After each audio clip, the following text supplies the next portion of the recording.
Keong Mas adalah cerita legenda yang berasal dari Jawa Timur.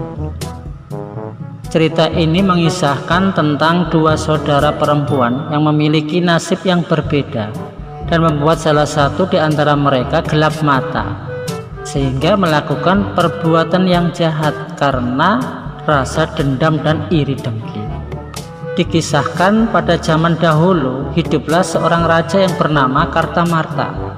Dia memimpin sebuah kerajaan yang makmur dan besar. Kerajaan tersebut adalah Kerajaan Daha namanya. Raja Kartamarta mempunyai dua orang putri yang cantik jelita bernama Candrakirana dan Dewi Galuh. Mereka hidup berbahagia dalam kehidupan yang serba berkecukupan. Pada suatu hari ada seorang pangeran yang tampan dari kerajaan Kahuripan berkunjung ke kerajaan Daha. Pangeran yang bernama Raden Inokertapati tersebut bermaksud untuk melamar Candrakirana dan niat baiknya disetujui oleh Raja Kartamarta. Sang raja pun menerima lamaran tersebut dan Candrakirana akhirnya ditunangkan dengan Raden Inokertapati. Pertunangan tersebut ternyata membuat saudara Candrakirana yaitu Dewi Galuh merasa iri dan dengki, sebab Dewi Galuh merasa bahwa Raden Inu lebih cocok dengannya dibanding dengan saudara perempuan tersebut, karena menurut pendapatnya dia lebih cantik daripada Candrakirana.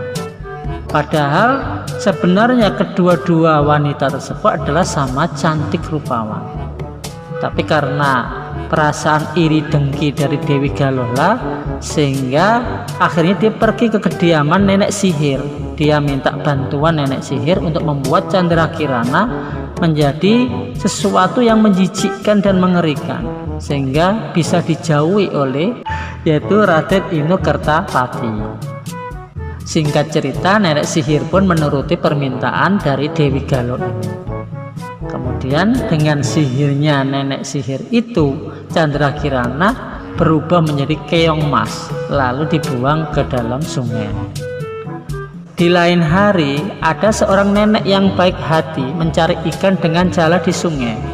Tanpa disadari oleh nenek yang baik hati tadi, ada keong mas yang tersangkut di jala nenek tersebut dan akhirnya terbawa pulang.